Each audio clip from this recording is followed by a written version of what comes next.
Well, thanks for your comments about the Prince Andrew issue. And some people are asking for more detail. Well, there's a lot of detail, unfortunately. And Andrew, in the book by Andrew Lawn, he certainly comes across as entitled and naive, as well, actually stupid, but also a bully. And it lays bare the untold story of Prince Andrew and Sarah Ferguson, two of the most controversial figures in modern royal history. And the biography explores their personal lives, their tumultuous relationship, and the financial and social mishaps that have ultimately led to their tarnished reputations. Prince Andrew was seen as the Queen's favourite son, partly because she felt sorry for him, because he was such a klutz, I suppose, the charismatic war hero who could do no wrong. But beneath the public persona, his life was filled with self-sabotaging decisions, from his famous Randy Andy reputation to the reckless behaviour at Gordonston. His arrogance and entitlement shaped most of his life. But it was his ties to the convicted sex offender Jeffrey Epstein which sealed his downfall. Except Andrew Lowney also suggests there's some serious financial goings on which are more shocking. But his relationship with Epstein, despite the public denials, remains a centre point of contention. The biography suggests that Andrew's personal failings, including the questionable financial dealings, were enabled by his position within the royal family and his role as a trade envoy, his close relationship with Epstein, and his controversial trips abroad, all point to a man who he believed, who believed he was untouchable. And Luna's book argues that Andrew's failures were not merely personal, but allowed to flourish under the watchful eyes of the palace. And despite numerous warnings from within the royal household and the government, nothing was done to curtail his activities. And the biography, this book, paints Andrew as a man who used his royal title to indulge in reckless behaviour, all while maintaining the image of a dutiful prince. And while Andrew's story is one of scandal and disgrace, Sarah Ferguson's tale is one of resilience, manipulation, and power. And she's often portrayed as the jolly hockey sticks royal, and that is in many ways the mastermind behind much of the York's controversies. According to Looney, it was Ferguson who led Andrew into financial crises, used her royal connections to secure lucrative but dubious deals. And her financial mismanagement is well documented in the book, from her infamous 2 million to 4 million in debts to her lavish spending sprees. She has always lived on the edge of financial ruin. Yet, unlike Andrew, Ferguson has managed to bounce back and has a charm and a charisma which her ex-husband, lacks.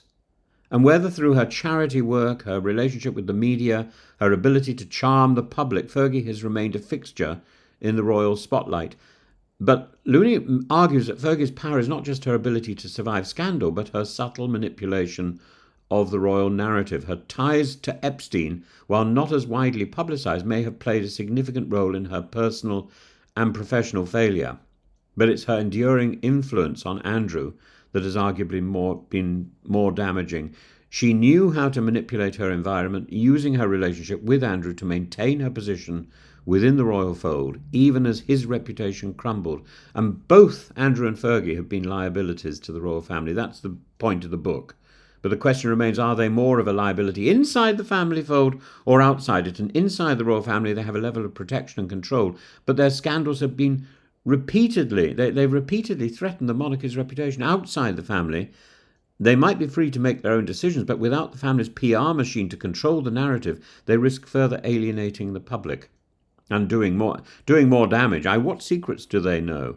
The book explores the complexities of their continued presence in royal circles, especially as their daughters Beatrice and Eugenie increasingly step into the spotlight. Their family ties ensure that the Yorks remain an integral part of the royal story, but the past will haunt them. And a key question raised by Luna's book is whether it's time to strip Prince Andrew of all his royal titles and roles, and the book details the extensive efforts to distance Andrew from public life, including the stripping of his royal titles and the diminishing of his public role. But as Looney suggests, the royal family has failed to take decisive action to address his conduct, opting instead to manage the narrative around him. And while Andrew is no longer in the public eye, his past actions continue to cast a long shadow over the monarchy. And some argue that stripping Andrew of his titles entirely would be the only way to sever links with his past, but that has an impact on his daughters as well. Could this prevent future damage to the royal family? The King and the Queen Consort seem reluctant to take drastic measures, and it seems unlikely that Andrew will face the full consequences of his actions.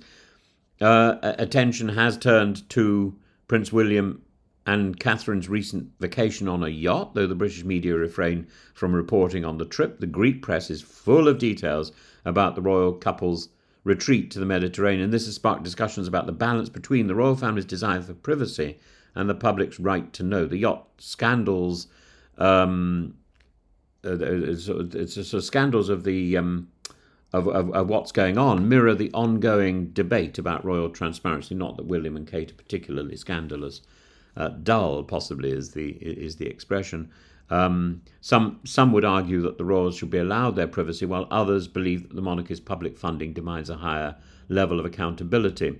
So maybe there's a huge hope that will be thrown on the shoulders of Peter Phillips and his girlfriend Harriet Spurling, just engaged and generating considerable excitement.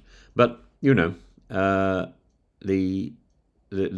royal brand has been seriously damaged, and the release of Entitled provides, I think, a fascinating, if uncomfortable, insight into the lives of Prince Andrew and Sarah Ferguson. It forces us to confront the darker aspects of royal life, including the use of royal titles for personal gain, the exploitation of power, the enduring impact of scandal on the monarchy. And as the royal family moves forward, it's going to have to decide whether to embrace transparency and accountability or to continue to shield its members from the full consequence of their actions. And as I say, the book is full of tittle-tattle, even if Jacob Rees-Mogg thinks it's salacious gossip. Almost all the stories have a source, and that makes it very difficult to disprove and dismiss.